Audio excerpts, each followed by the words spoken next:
d'abord des membres de ta famille, de ta maison. C'est d'abord eux que Satan va toucher. Il va toucher et endurcir leur cœur. C'est une réalité. C'est pour ça qu'il faut d'abord prier pour que leur cœur de pierre se change en cœur de chair. Parce qu'il va endurcir leur cœur. Ton père va commencer à t'insulter. Ta mère t'a dit, va avec tes histoires de l'église là, je ne suis pas avec toi. Si tu vas encore à l'église, je vais te régner. Tu te baptises, je ne suis plus ton père. Tu te baptises, je ne suis plus ta mère. En réalité, c'est le diable qui est en action et qui est à l'œuvre. Il va les utiliser pour t'empêcher d'entrer dans ton héritage et pour te décourager. Je prophétise que ces œuvres sont nulles et sans effet.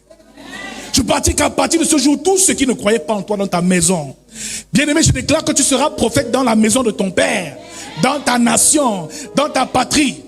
Et tu ne seras pas rejeté et méprisé par eux au nom de Jésus-Christ. Première mission du diable, c'est d'endurcir leur cœur. La première raison, c'est que leur cœur est endurci. Et que le diable s'arrange à ce que le prophète soit méprisé dans sa patrie et dans sa maison. La Bible déclare qu'à Nazareth, Jésus fit peu de miracles.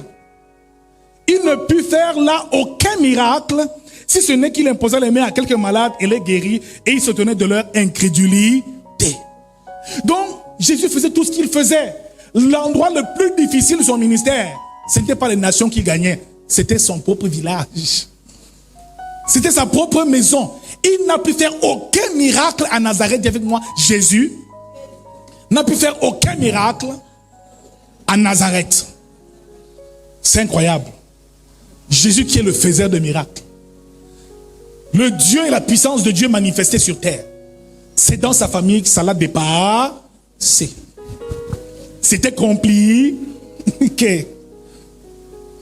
Quelqu'un est-il béni ce matin? Est-ce que ce culte des familles bénit quelqu'un ce matin? Alléluia. Donc on va t'écouter, on va dire waouh, grand prophète. Oh, servant de Dieu, on croit en toi. Mais quand tu rentres chez toi, on te dit va là-bas. Tu nous fatigues avec tes bêtises là. Si tu as faim, tu sais à manger, tu vas dormir. Ne nous casse pas les oreilles. Pendant que tu penses à ta Bible, ils font comme ça. Elle a raté sa vie. Tu as une honte pour nous dans cette famille. Tu passes avec ta honte. Parce que tu n'as rien, tu vis encore chez eux, tu es en galère. Tu subis. Tu subis. Alléluia. Première chose, c'est le mépris des membres de ta famille. Deuxième obstacle qui t'empêche de pouvoir véritablement les gagner, c'est numéro 2, la familiarité. L'esprit de familiarité fait à ce que il ne te voit pas comme le pasteur que tu es devenu, comme le prophète que tu es devenu, comme le disciple que tu es devenu. Il voit toujours le petit qui cueillait les mangues avec eux au village. Quand ils te voient, ils ne font pas la différence entre l'homme spirituel que tu es devenu et l'homme charnel que tu étais avant. C'est de là que part leur problème. Ils voient encore leur soeur, ils voient leur frère. Et toi là, ça va même faire. N'est-ce pas le fils de Marie et de Joseph? Mais il n'est pas charpentier. Donc lui, il fait les miracles partout. Tout le monde parle de lui. Même Hérode, tout Pilate est impressionné. Les pharisiens, Nicodème va étudier chez Jésus. Mais quand il rentre chez lui, quelqu'un ouvre la bouche et dit, c'est pas le fils de Marie et Joseph. Il n'est pas charpentier.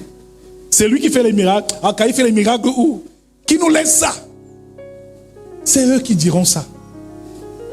Qui comprend ce que nous disons ce matin? Qui réalise que c'est la vérité ou bien? Depuis quand il fait les miracles, son père c'était un bandit, je le connais. Son père buvait l'alcool à mort. On l'a connu, mais c'est lui qui cherchait les filles aussi au quartier, le petit bandit là. Il est devenu pasteur. Non, c'est un escroc, c'est un escroc. On le connaît bien. Il vivait ici à Abobogo. Amen. Il buvait les bières avec nous ici au Carrefour. Il est devenu quoi? Pasteur. Ah, dis donc, laisse-moi vos histoires que vous dites là. La vie a dépassé. Qui se retrouve dans tout ça ce matin? Alléluia. Amen. Cet esprit de familiarité, c'est le même esprit qui a poussé Marie à murmurer contre Moïse. Aaron dit la même chose. Mais Dieu ne nous parle-t-il pas ainsi? Ça veut dire que nous aussi nous sommes prophètes. Lui-même il veut même dire quoi? Il ne le voyait pas comme le prophète, mais comme le frère. C'est un grave problème. Pour que tu puisses être béni, et pour qu'eux puissent être bénis, ils doivent considérer la grâce que Dieu a mis en toi. C'est pour ça que la Bible déclare Jésus était pour eux une occasion de chute. Parce que aussi longtemps ils se moqueront de lui, aussi longtemps leur vie marquera le pas sur place. Donc toi qui as cru aujourd'hui, aussi longtemps tu parleras de Jésus au monde de ta famille, plus ils vont t'insulter, plus tu seras une occasion de chute pour eux, parce que tu es celui que Dieu a établi pour les gagner et pour les sauver. Ta foi en Christ doit les gagner. Plus ils te rejettent, plus ils retardent eux-mêmes leur propre destinée. Qui comprend quelque chose ce matin? Amen. Troisième obstacle, l'incrédulité. L'incrédulité. Ils ne croient pas. Ils n'ont pas foi en ce que tu fais. Tu seras confronté à cela au sein de ta famille. Jésus n'a pas pu faire de miracle parce que c'est ta foi qui te guérit. Il disait, va, ta foi t'a sauvé. Donc, s'il vient en toi et qu'il veut faire un miracle, si tu n'as pas foi, ne serait-ce qu'en lui, il ne peut rien faire pour toi. Parce que ce qui produit le miracle, c'est d'abord ta foi. Ta foi est la semence du miracle. Alors, dès que tu viens voir ton oncle, tonton, tu es malade, je vais prier pour toi. Il commence d'abord à rire. Tu dis que quoi? Non, agenouille-toi, je vais prier pour toi. Une fois, moi, un énergumène. M'agenouiller, tu pries pour qui? Va jouer un peu plus loin. Un autre prêtre ou un autre pasteur arrive. Oui, padre, il va mettre sa tête, il va prier pour lui. Voilà, tu tends la main, il gifle. Qui a vécu ça ici? Amen. Tu es dans tes temps de jeûne fort. Tu as prié, tu arrives, tu vois ta sœur est malade. Tu dis non, je vais prier, tu vas guérir. Il dit pardon, laisse-moi, j'ai mal à la tête, je t'en prie. Non, quoi, je vais prier. Va loin avec tes histoires là. Nous, on n'est pas là-dedans, on ne croit même pas. Tu vas prier, tu vas guérir qui? Guéris-toi toi-même d'abord. On va d'abord voir ça sur toi avant de voir ça sur nous. Ne viens pas faire tes expériences sur nous. Qui est béni ce matin, vraiment? Amen. Troisième raison, ou quatrième raison, c'est par là que nous clôturons tout à l'heure, sur pourquoi est-ce qu'il est difficile de gagner les membres de nos familles. La quatrième raison, c'est parce que l'adversaire s'arrange à ce que la famille soit divisée. Il persécute particulièrement la famille. Dès l'instant où tu es sauvé, au moment où tu dis Jésus, je t'accepte comme Seigneur et Sauveur, il envoie les démons camper et encercler les membres de ta famille. À l'instant où tu confesses Jésus-Christ, lui, pendant que tu confesses Christ, l'étape qui suit pour lui, c'est qu'il va d'abord encercler et endurcir les membres de ta famille. Qu'est-ce qu'il a fait? Lorsque Dieu a créé Adam et Ève étaient une famille parfaite. Tous les jours, ils parlaient avec Dieu face à face.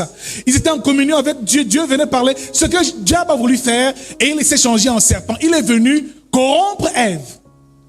Ce qu'il voulait faire, c'est que Adam et Ève quittent la présence de Dieu. La première cible du diable, c'est d'abord le noyau familial. C'est d'abord le père et la mère. Il s'arrangeait à ce que le père et la mère ne s'entendent pas pour que la famille soit divisée. Pendant que la mère prie, le père, lui, il est dans ses pratiques. Pendant qu'elle jeûne, lui, il est chez les marabouts. Dès l'instant où il divise le père et la mère, les deux n'ont pas la même spiritualité, sont divisés, il se rassure que la famille restera dans l'été. Éden ici représente un environnement où Dieu est présent, représente la présence de Dieu, c'était Éden. Adam et Ève étaient épanouis où en Éden. Ce que le diable veut faire, c'est qu'il veut chasser Adam et Ève du jardin d'Éden. Donc il va tout faire pour que l'un d'entre vous, parmi les conjoints, ne soit pas croyant. C'est ça les méthodes qu'il utilise. C'est pour ça qu'il est difficile de voir un homme et une femme servir Dieu avec la même énergie et la même intensité. Je suis même sûr qu'ici à l'église, il n'y a pas mari et femme assis ensemble, c'est pas évident. Quand il faut prier ensemble, c'est compliqué. Ils vont te dire, non, je dois sortir avec les amis. Prie, non, va à l'église. Moi, je vais dormir. Et tant qu'il agit ainsi, il est toujours fort et victorieux. Alors je parle ici aux femmes mariées. Les maris sont où ce matin? Certains sont là, d'autres ne sont pas. On va donc prier durant ce mois pour que tous les maris qui dorment là, eux aussi viennent à l'église. Qu'ils donnent leur vie à Christ. Nous allons établir une alliance de vie pour eux au sein de l'église, afin que leur âme arrive et qu'ils viennent eux aussi servir le Dieu que tu sers. Alléluia. Il s'attaque à Adam et Ève. Le but, c'est de détruire leur communion avec Dieu. Donc un couple qui reste toujours dans la prière, qui sont soudés, est un couple qu'on ne peut pas ébranler n'importe comment. Ils vont réussir et prospérer à tous égards. Mais il suffit seulement que l'un des conjoints soit corrompu pour que les problèmes commencent. Pour que la chute commence. Pour que vous sortiez et que vous soyez chassés du jardin d'Éden. Bien-aimés dans le Seigneur, pour que ça marche, l'homme et la femme, Adam et Ève, doivent retourner en Éden. Prie avec ta femme. Femme, prie avec ton mari.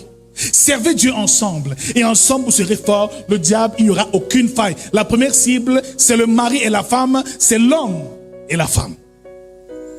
Alléluia. La deuxième cible du diable, ce sont les enfants. S'il ne peut pas toucher ton mari, il ne peut pas toucher la femme, il touchera les enfants.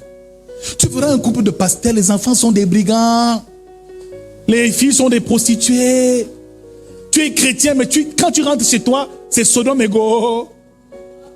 Qui a déjà vécu ça ou qui connaissent les gens qui vivent ce genre de choses? Un couple, ils sont croyants, mais les enfants, c'est grave. Pendant que tu prêches l'évangile, il sort là avec sa cigarette dans la bouche. Bon, papa, je vais boire une bière, on fait comme ça.